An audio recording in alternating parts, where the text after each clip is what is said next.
Hello, and welcome back to the Safety Brief.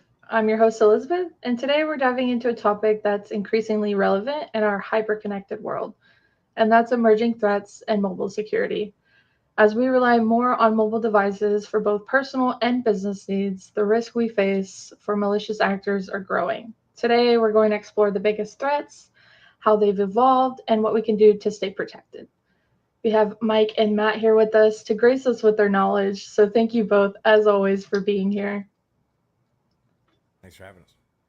Of course. So let's get started by talking about the mobile threat landscape. What are the most significant mobile security threats you're seeing today, and how have they evolved over the past few years? Honestly, the biggest threat is just owning a phone. If we really want to Yeah. break it down, but honestly, aside from the cute answer, owning an Android phone is one of the biggest threats that I have seen, and it's because don't get me wrong, I used to be a very big Android zealot and helped develop their initial phones. They don't emphasize security, and the reason behind that is because Google's phones, now the Nexus phones, perfectly fine.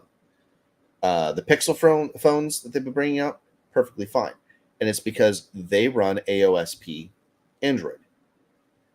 When you are running a phone like a Samsung or a Huawei or any of the other junk that's out there, they don't run standard AOSP Android anymore. They build the device, they make a request to Google to get access to their build of the AOSP infrastructure for the operating system. They then customize it and put all their stupid enhancements in there that they think are so great that make the phone so much better, and then they send it back to Google to be certified. Google turns a blind eye in most cases and just says okay and tells them you can release it. Now you have a build out there that has all kinds of additional junk that's been added in that is unnecessary for the normal user, that just adds security loopholes for everybody else to exploit it. So that's why I say owning an Android phone is possibly one of the biggest threats that you can have.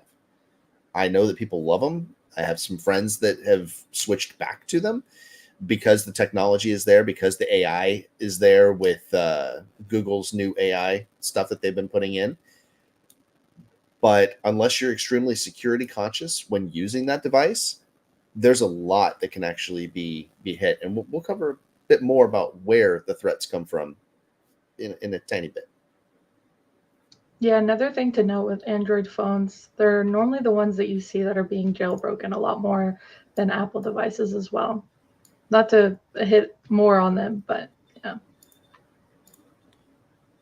Yeah, it's a fascinating topic because, as Matt talked about with mobile phones, is we see the technology and features more specifically driven by consumers, and what consumers want and often are drawn to is uh, what we could call technological magic, right? Like really cool features, really cool functions that your phone can do, your apps can do, in the form of one most recently I've seen is you take a selfie or you upload your photo and then a deep fake is generated to make it a professional headshot, right? Like Mm-hmm. really cool feature to some, really cool function to some, but what are we sacrificing in the name of this feature?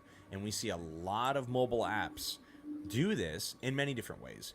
One of the most common are free games or any free apps. Okay, so they are advertising, or at least they say in their app that their advertisements are how they're generating income. But the data points, how long users are playing, what time they are playing, from where they're playing, what other apps are on the phone when they play, how long are they on those other apps, and in the things like this, people don't realize that when you load an app on your phone, it can see other apps, it can see other things going on your phone, sometimes to the point where it asks explicitly, can I connect to other devices on your network, right? Mm-hmm. Like, perfect example, I have a mobile phone app for my closed circuit television home security system. So CCTV, it's not synced to a cloud DVR. We have a hard drive DVR in the garage. but I have an app that while I'm here in my house, it needs to connect to that DVR. So that's an example of why an app would ask to make a lateral connection, which may or may not make sense. There are other apps that ask for this that may or may not make any use case. A lot of people just hit yes, yes, yes, yes, yes when they install this app because there's a prompt on the app that says, please allow notifications, please allow access to contacts, please allow, and we're just like, yeah, no problem. Just let me out of this loop. People don't realize what they're giving. Now, how do the app developers protect themselves? Well, with the consent and the pop-up, and that's how they protect themselves. But people just willy-nilly just hit this stuff and just allow it. And we're not realizing what we're giving that app access to. 95% of applications do not need access to your contacts. Period. End of story. Right? Like, they shouldn't. If your friend's on a social media platform, get their username, get their email, get something that you can use to search them. Very seldomly are contacts ever needed.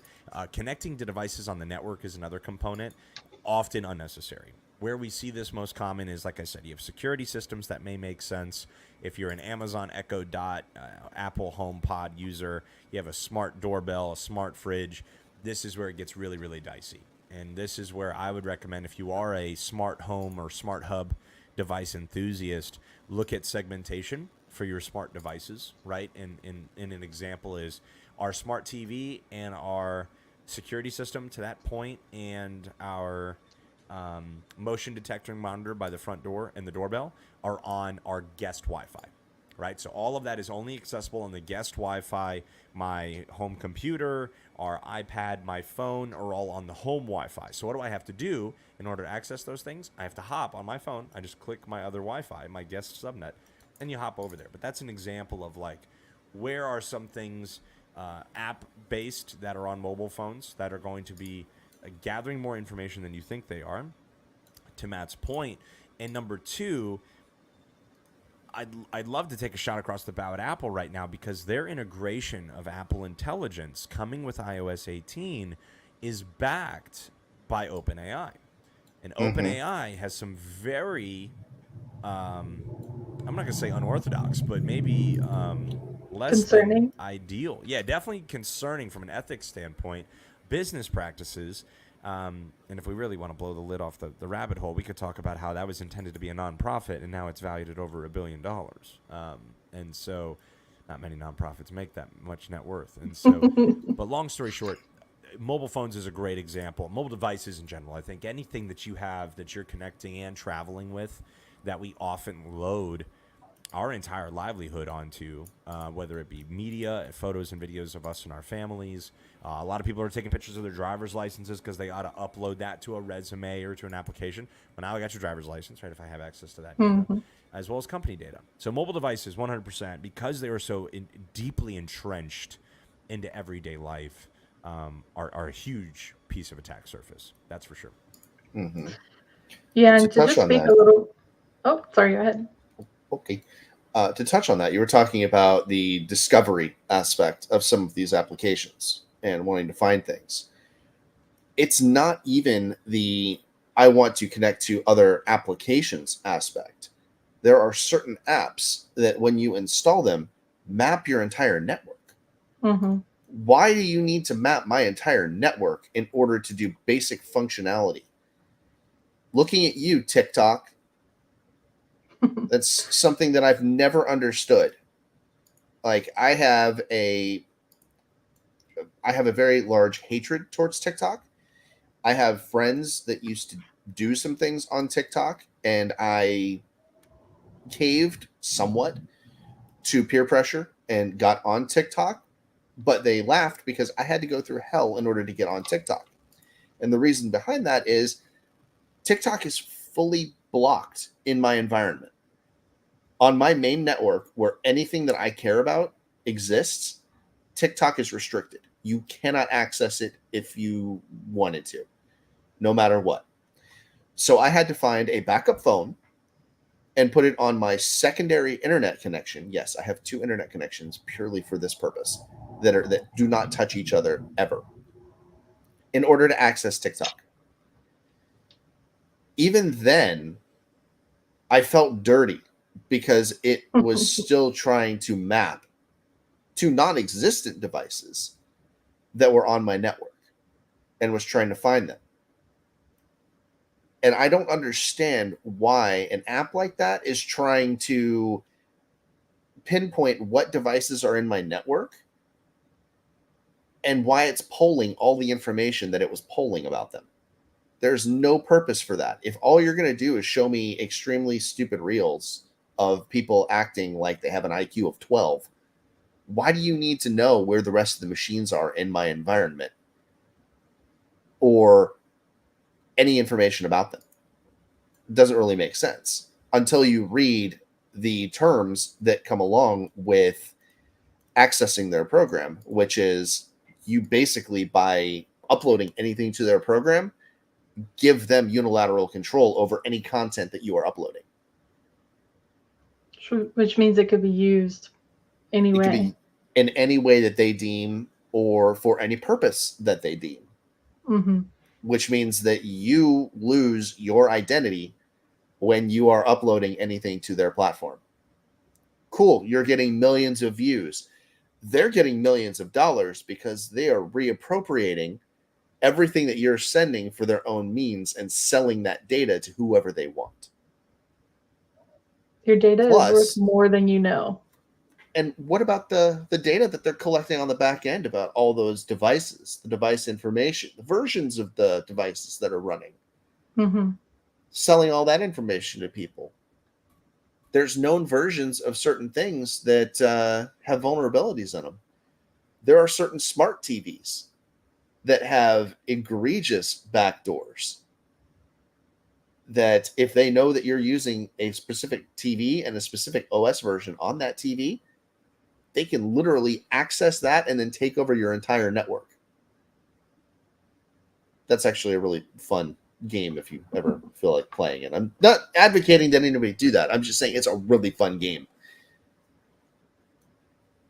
Yeah, so speaking a little bit more on apps, like Hornsby said, we kind of all over download those fun apps and games, and even our children do the same without, looking at things and just clicking through all the terms and, agreements. So how vulnerable are the mobile app stores to malicious apps? And what steps can users take to avoid downloading compromised applications? Because just like any store, there's some malicious items in there.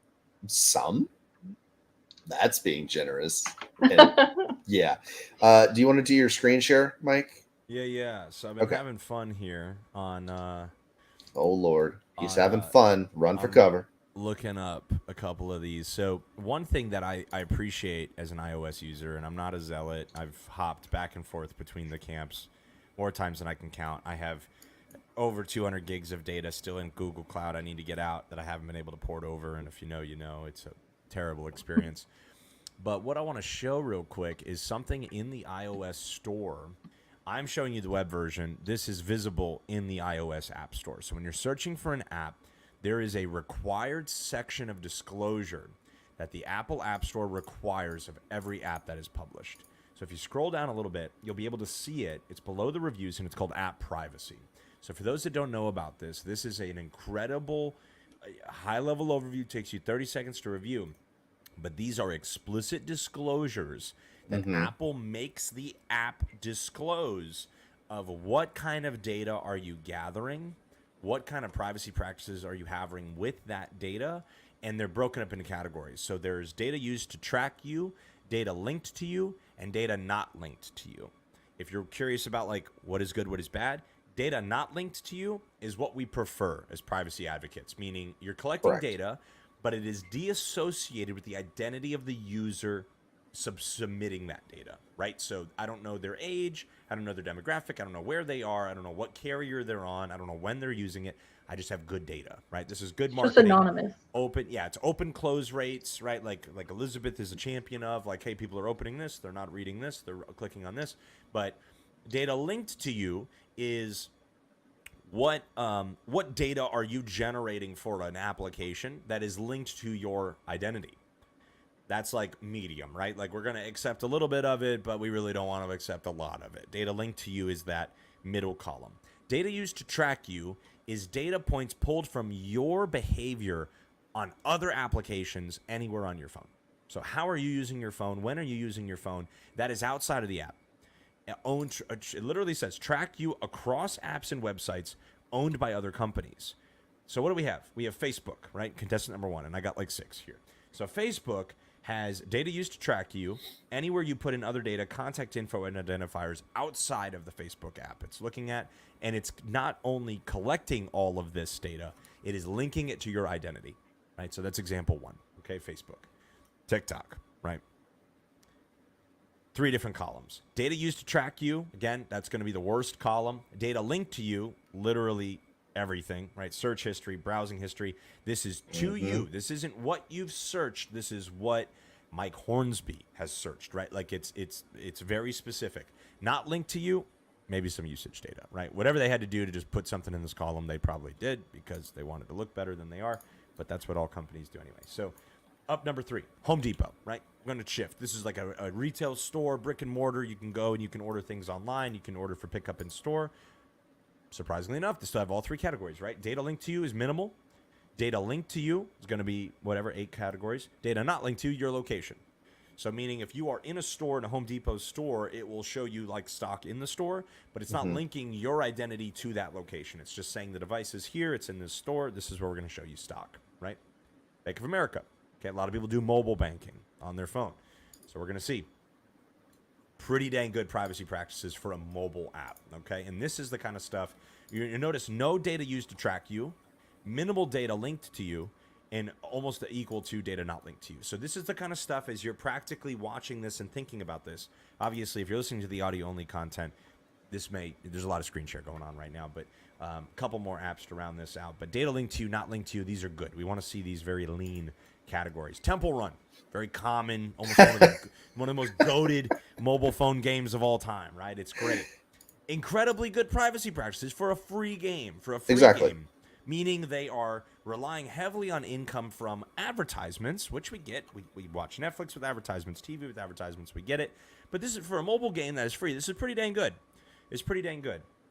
Clash of Clans, another hugely common mobile phone application. You'll see data linked Not so to you, good hygiene.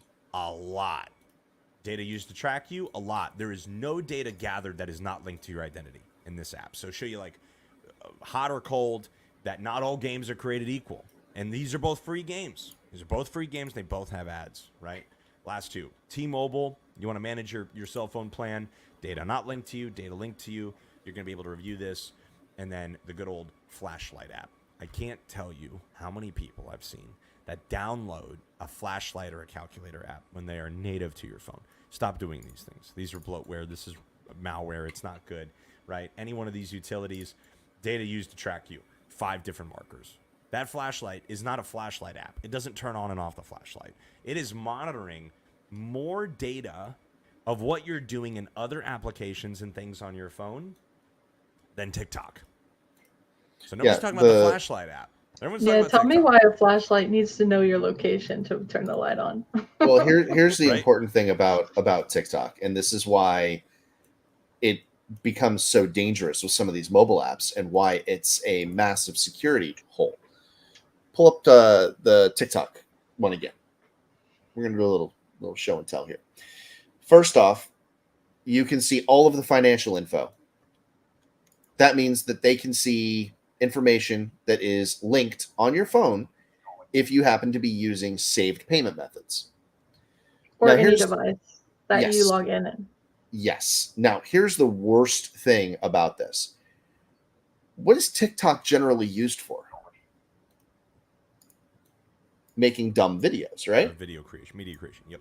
Okay. So most of the people that are using TikTok are going to be not in their house, right? They're going to be out doing something. They may be in their house. One would hope. Yeah. One would hope. But if they're in their house making videos, location data. You know how many people are talking about, oh, well, I'm dealing with an issue with people not respecting my boundaries. Guess what this app now gives those people? If they are smart enough, it gives them the capability that they can find exactly where you are because of your location data. They didn't show up by accident. Wasn't a happy coincidence. It was because they have all the location data that's necessary, and they can efficiently stalk you if they really want to. So Easily. Yeah. yeah, that's not a good thing. Why do they need to have all of that information? Why do they need to have location data for anything that you are doing on this device? Makes no sense.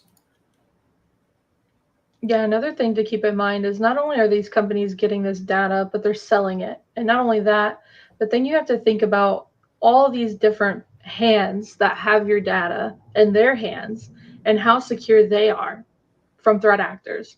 Are they keeping that information even, together at all, or inside their own corporation? Are they selling it? Is it on the dark web? Are they vulnerable to threats themselves to where all of this data is going to be leaked? So those are all some heavy thoughts, but Right. yeah. Right. No, it's important to call out, and the reason we show this and kind of demonstrate this practically is in the scope of the safety brief. We bring up these topics that are relevant, but we provide actual insights to somebody who may not be cyber aware or cybersecurity oriented, and even if you are, maybe some nuggets of wisdom along the way. But the whole point here is that you don't need to read laundry list of terms and conditions to at least educate yourself. It's for 2 to 3 minutes on an app before you install it, or even after you install it. Go look at the apps on your phone today. Go search in the App Store. Obviously, everything I've described here is iOS. I'm sure Android has some form of mechanism similar to this in the Google Play Store.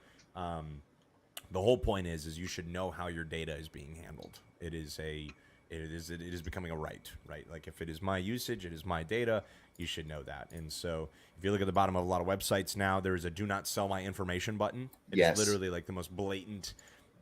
Please don't do this. They want to make it as easy as possible to as many people. But the whole point is that this is becoming a very large conglomerate. Like there's billions of dollars in this of data gathering and data harvesting. So it's important. Educate yourself. We're not demonizing apps. We're not demonizing platforms. We are demonizing or calling attention to the concerns with ignorantly just installing and leaving a bunch of stuff on your phone, right? Don't be a hoarder. Don't have a bunch of apps on your phone. If you know, like anytime I'm traveling, I'm going to download those rideshare apps. I'm going to download those airline apps. I'm going to download them for the 3 days, 5 days I'm traveling. Delete them as soon as I'm done. Delete them as soon as I'm done, right? And so it's just maintain a good hygiene on your phone. There's performance benefits to that as well. If your phone's slowing down, maybe don't have 200 apps installed on it alongside every screenshot you've ever taken on your phone, right? And you have every text message going back to 2008. That's why your phone's probably slow. But really just be mindful. Use this insight. Do your research. Whatever app you're using, here are 7 or 8 examples, right? But don't download the flashlight. Don't download the calculator. You already got it installed. Yeah. There's a very recent example I have of this. This is why this came to mind, but needless to say, don't do it. Now, the other thing to say is not all app stores are created the same. Okay? I'll be very honest with you guys. If you look at the propensity for malicious content when comparing it to the different app stores which are available, the Apple iOS App Store has substantially less malicious content than the Android App Store. And the reason for that is because, well, I mean, I hate to say this, but Apple actually cares. And that's a big thing. I'm not saying that Google just vehemently does not care about what you are doing with their phone or care about you as a user, but you are dollar signs to them. They have always been and always will be the renegade phone for people that wanted to do crazy things. I took the first Google phone that came out, which was the G1. And when I had my pre-release version from helping develop it, I hacked it and got yelled at because we weren't supposed to do anything like that with it. I hacked it. I rooted it. I had all kinds of custom stuff that was running on it. That's the nature of what these phones were. They were for people that wanted to do crazy things, that wanted to break free from the constraints that everybody had on their, phone usage ability. Well, now it's gotten to a different level because, unfortunately, those constraints and the desire to break free from them have led to an app store that at one point was over 60% malicious content. For all of the malicious objects that they purge from the app store, 4 times as many get published because there is such a lack of QA going into vetting a lot of these. Now, that's not to say anything, about non-mobile items. As an example, if we were to look at, let's just say, an app that you're using, Facebook. Facebook has ads in it, even if you're using the mobile app. Those ads do not go through a QA process when they are posting those ads. You can post something, you can actually have a sponsored ad in Facebook that goes directly to a malicious link, and Facebook's response will be, well, we don't check the links. Really? You're charging people to put up an ad that's malicious, which means you are now complicit in whatever action they are doing. If people wised up and enough people found the right link and clicked on it, you could actually have a class action suit put against Facebook or Meta because of, and basically forcing them to be culpable for any losses.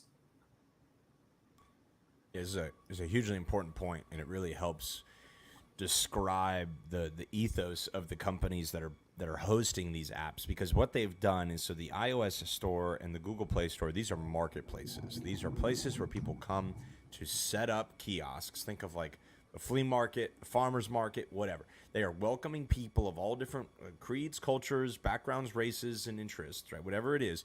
And you could create on those platforms. That is what they are. And so you can create an app, you can create a game, you can create a app that says it turns the flashlight on, but it's really malware. You can create anything. But what Apple and Google Play have a very different philosophy of doing is, where does the liability live? And everybody has to accept the terms and conditions for using those platforms and integrating with those platforms. And what iOS and Apple have often said is, we are not going to be the launch pad or the mechanism to supply chain an attack. Meaning, if something's published to our app store and it's explicitly malicious, it's not just it's a flashlight that turns on that collects some data, but it's important. It's important to realize this. And so, like Matt's saying, Apple does care about the content that's hosted on their marketplace because it's their marketplace. It's their brand image. If they got it on the Apple App Store, then who is supplying it to them? Yes, certainly the publisher, but there's been a lot of lawsuits about this. If you're a gamer, or if you're anybody that's into that, look at the Epic Games lawsuits that have taken place on the Apple App Store. There's a lot of fun rabbit holes to go down about monetizing things and not monetizing things, making games free to play, charging extra later, all of this. There's a lot of things there. But needless to say, it is an important topic to discuss because, number one, it's your device. You're responsible for your own hygiene. But just know that these apps and these companies seem innocent, but they do have capitalistic income intent, right? Everybody's trying to make a buck. And so there are unorthodox ways that people maybe aren't aware that they are gathering data, they are gathering information. And this is even more relevant if you're at an enterprise and you're a CISO or a security suite director that has a BYOD, bring your own device model, right? And so the hygiene of which the mobile phones are in your workplace that are connecting to the network, this is important to discuss. Just to give you an example. Glad you brought... Sorry. Oh, sorry. I was just going to say, I'm glad that you brought that up because we've covered a lot of ground today. And I wanted to switch gears a little bit and talk about businesses because, as you said, for businesses, securing mobile devices is critical, especially with the rise of remote work.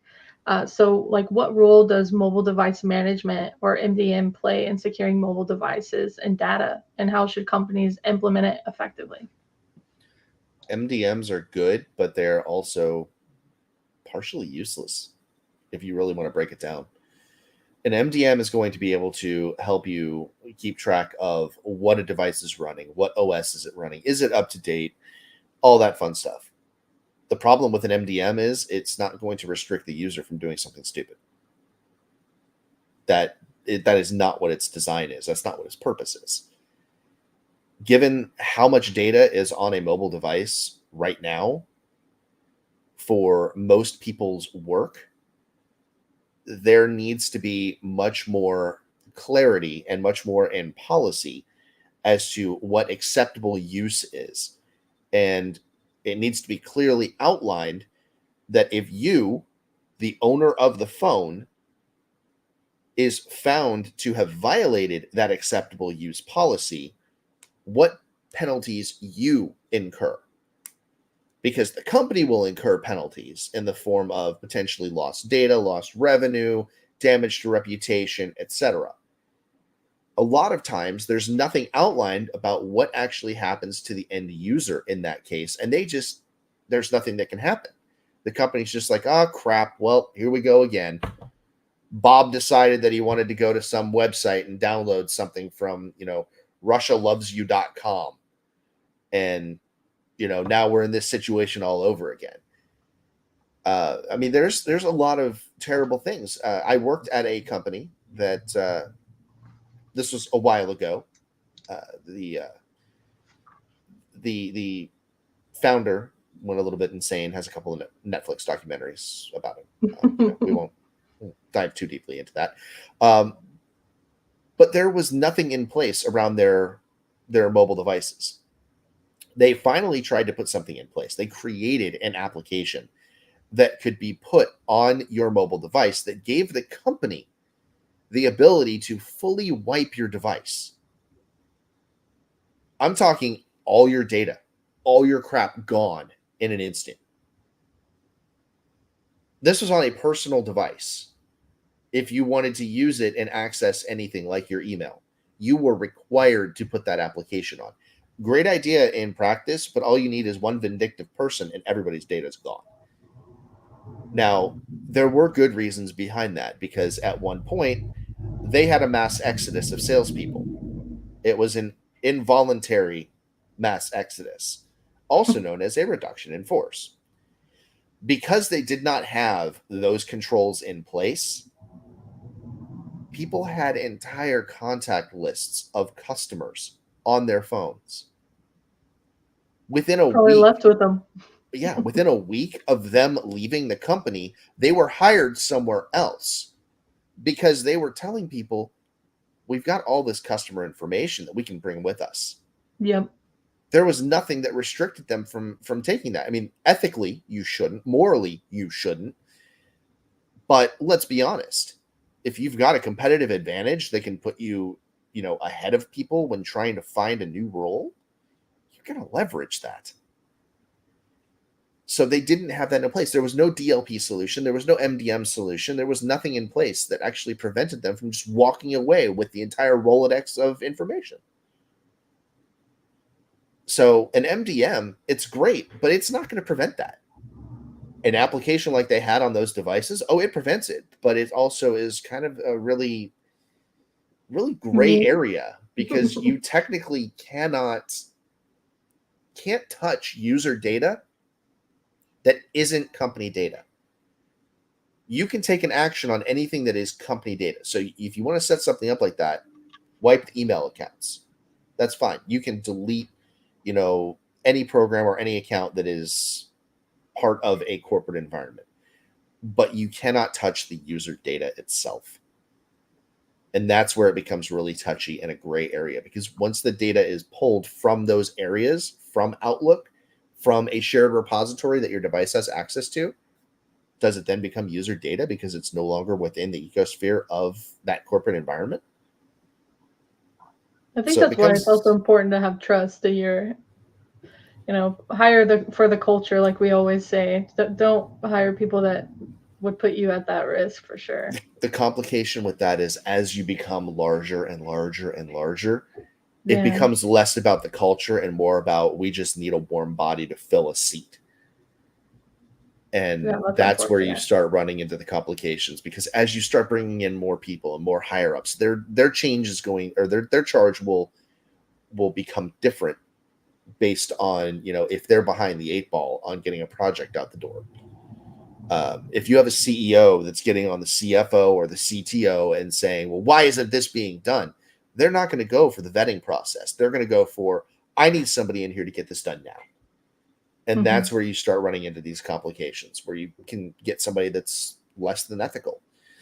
Or you can get completely and utterly catfished by North Koreans that appear as though they are, Americans, because they create a wonderful resume and they have the ability to use some amazing technology. There's articles about that. So yeah, that's not really mobile related, but some of those apps are available on mobile. So I guess it ties in. Mike, what's your thoughts on mobile device management and how businesses can, help with the remote work and securing their mobile data? Yeah, no, Matt covered a wide swath of topics there specific to in a good way. Yeah, no. Specific to the complexity of a bring your own device model that says you have to protect the company data, but you have to preserve the privacy of the individual. You can't infringe upon that. You can't go so far and overstep on that. And so, MDMs are important. They are certainly an investment. If you don't have any true MDR, email filtering, network security, I don't think MDM is the place to start. I think you can make larger wins and larger strides from the risk management perspective in other vectors where they're going to be greater force multipliers for penny spent per dollar, right? And so the other component that's important is, there are also companies that don't have acceptable use guideline policies. And this is a huge, I don't see it used as often as it should be, but acceptable use guidelines policies say that, hey, either we're paying a part of your monthly phone plan, or we're providing you a company phone. And because of this, we need you to conduct yourself accordingly in these ways. Verify and understand every app that you install on your phone. Delete apps that aren't used. Things like that. Like, you can lead with awareness and make people sign off on this policy, right? This is a part of HR. This is part of how we interact with each other in the workplace, how we treat each other in the workplace, like how we treat company data. That is a relevant topic. And so I think just leading with awareness and leading with platforms and policies such as that does go a long way, because it makes it real to people. Hey, you're going to sign this, because guess what? If we have a breach of confidentiality or a breach of data, and we find that it's attributed to something that we have in our acceptable use policy, then that employee, wherever it happened, is in breach of that policy, right? That was built to protect the company and thus everybody's job as a whole. So it's not meant to get Shark Tanky. It's not meant to get malicious, but it is meant to build a culture of accountability as it pertains to things like this. And so before you go invest thousands or billions of dollars in software and tools, make sure you understand what does good and healthy look like for that workplace. And so the policy is maybe the less fun, less appealing part, but it is important to set those expectations with users. Yeah.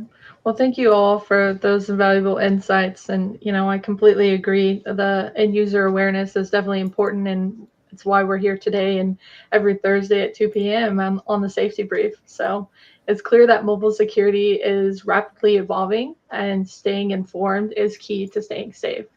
For our listeners, remember that mobile security starts with awareness, and by implementing small steps, you can better protect your data and devices. Well, that's all the time we have for today on the safety brief. Make sure to tune in next time as we continue to keep you informed about the latest in cybersecurity. And if you found today's episode helpful, don't forget to subscribe, leave us a comment, or like. Stay frosty. Thanks all.